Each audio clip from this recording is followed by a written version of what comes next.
सोमनाथ एक बहुत मेहनती और ईमानदार किसान था। खुद अनपढ़ होने के बावजूद उसने अपने इकलौते बेटे सुरेंद्र को अच्छी शिक्षा दी थी। अब सुरेंद्र आगे की पढ़ाई के लिए गांव से बहुत दूर शहर जा रहा था। पिताजी, अब मैं कम से कम 1 साल गांव नहीं आ पाऊंगा। आप अपना ख्याल रखना। तुम मेरी चिंता मत करो बेटा, बस मन लगा के पढ़ाई करना। अब मेरी सारी आशाएं तुम्ही पर है। हाँ पिताजी, मैं आपको निराश नहीं करूंगा। दूसरे दिन सुबह होते ही सुरेंद्र शहर चला जाता है और सोमनाथ अपने खेतों में काम शुरू करता है। कुछ देर बाद गांव के साहूकार का चेला शंकर वहां आ टपकता है। और सोमनाथ भैया कैसे है? भगवान की कृपा है। बस मेरा सुरेंद्र अफसर बन जाए तो मैं आराम ही आराम करूंगा। वो तो आप अभी कर सकते हो। गांव के हीरामल साहूकार कब से आपकी जमीन खरीदना चाहते हैं, वो भी दुगने दाम में। नहीं शंकर, एक किसान के लिए उसकी जमीन माँ के समान होती है और माँ का भी कोई सौदा करता है भला। अब आपकी मर्जी, लेकिन इस साल बहुत भयंकर सूखा आने का अंदेशा है और अब तो सुरेंद्र भी नहीं है आपकी सहायता के लिए। देखते हैं। शंकर सोमनाथ को जमीन बेचने के लिए राजी नहीं कर पाता और वहां से निकल पड़ता है। ये बूढ़ा बहुत जिद्दी है, अब साहूकार मुझ पर नाराज होंगे। ऐसे ही महीनों बीत जाते हैं। सुरेंद्र और सोमनाथ एक दूसरे को चिट्ठियां लिखकर अपनी खुशहाली बताया करते थे। सोमनाथ, तुम्हारी चिट्ठी है भाई, सुरेंद्र ने भेजी। डाकिया जी, जरा ये चिट्ठी पढ़ के तो सुनाइए। डाकिया सोमनाथ को सुरेंद्र की चिट्ठी पढ़ के सुनाते हैं। चलो अच्छा है, सुरेंद्र की पढ़ाई ठीक चल रही है। हाँ, होनहार है तुम्हारा बेटा, जल्द ही तुम्हारे अच्छे दिन आएंगे सोमनाथ। हाँ, इसी उम्मीद में दिन काट रहा हूँ। बस हमेशा की तरह मेरी तरफ से 2 शब्द खुशहाली के उसे लिख दीजिए। हाँ क्यों नहीं, अभी लिख देता हूँ। जुलाई खत्म होके अगस्त शुरू हुआ था, लेकिन बारिश का कोई नामो निशान नहीं था। सारे गांव वाले चिंतित थे। अब एक ताजा खबर।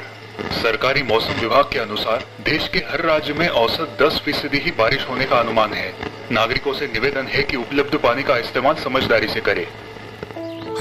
लगता है इस साल फसल नहीं हो पाएगी। फिर से साहूकार से कर्जा उठाना पड़ेगा। हाँ भाई, जमीन भी गिरवी है, उसे तो अच्छा मौका ही मिल जाएगा गरीबों को लूटने का। और गांव के अधिकतम कुएं भी साहूकार के पास ही है गिरवी। सोमनाथ भी अपने घर में चिंतित बैठा है। लगता है शंकर की बात सच होने वाली है। आषाढ़ खत्म होके श्रावण शुरू हुआ है, लेकिन आसमान से एक पानी की बूंद नहीं टपकी। कुएं की गहराई बढ़ा दूं तो शायद पानी मिले। ये सोच के सोमनाथ सीढ़ी लेके अपने घर के माले पे चढ़ता है और वहां से कुदाल और फावड़ी निकालता है, लेकिन इसी दौरान वो पैर फिसल के गिर जाता है। सोमनाथ के हाथों में और घुटनों में गंभीर चोटें आती है। हे भगवान, ये क्या हो गया? अब मैं कुआं कैसे खोदूं? अनाज कैसे बोऊं? घर पे आराम कर रहा सोमनाथ डाकिये की मदद से अपने बेटे सुरेंद्र को चिट्ठी लिखता है और यहाँ का सारा हाल बयां कर देता है। चलो भाई सोमनाथ, मैं निकलता हूँ, तुम अपना ख्याल रखना। डाकिया के जाने के बाद शंकर सोमनाथ के घर आता है। कैसी है तबीयत अब सोमनाथ भैया?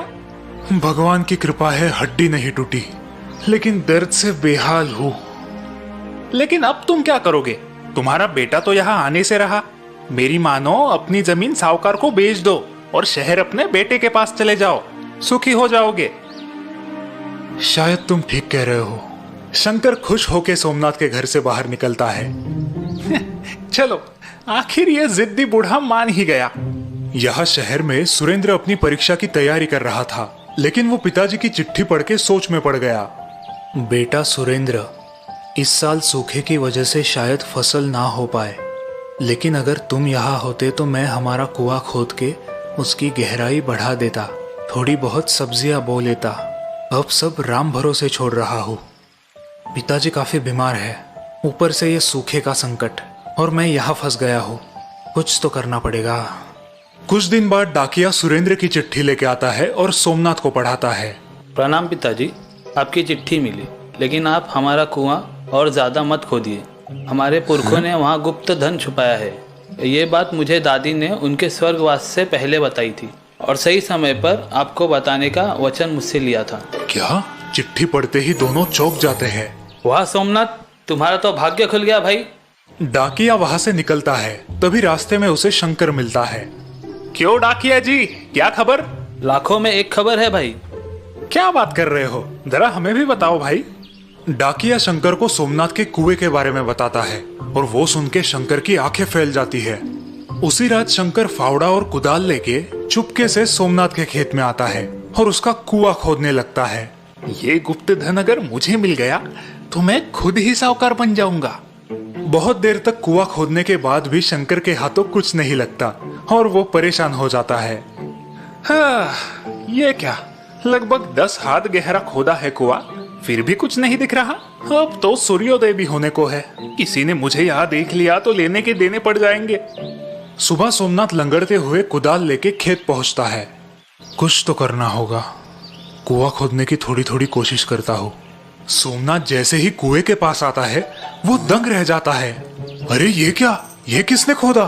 खोदा हुआ कुआं पानी से भरा देख सोमनाथ खुश हो गया, लेकिन तभी उसे सुरेंद्र की बताई बात याद आई। ये क्या हो गया, सुरेंद्र ने तो मुझे कुआं खोदने से मना किया था। उसी दिन सोमनाथ डाकिये के द्वारा सुरेंद्र को चिट्ठी लिख के यहाँ की हकीकत बयां करता है और अब आगे क्या करना है पूछ लेता है। बेटा, यह चमत्कार हो गया है। तुमने मुझे कुआं खोदने से मना किया था, लेकिन एक रात किसी ने हमारा कुआं काफी गहराई तक खोद दिया और अब कुआं पानी से भर गया है। अब मैं क्या करूं? हाँ, मुझे पता था पिताजी। गांव में एक कान की खबर दूसरे कान तक पहुंचने में देर नहीं लगती। सुरेंद्र तुरंत सोमनाथ को जवाब लिखता है। पिताजी, अब आप मनचाही सब्जियां बोइए।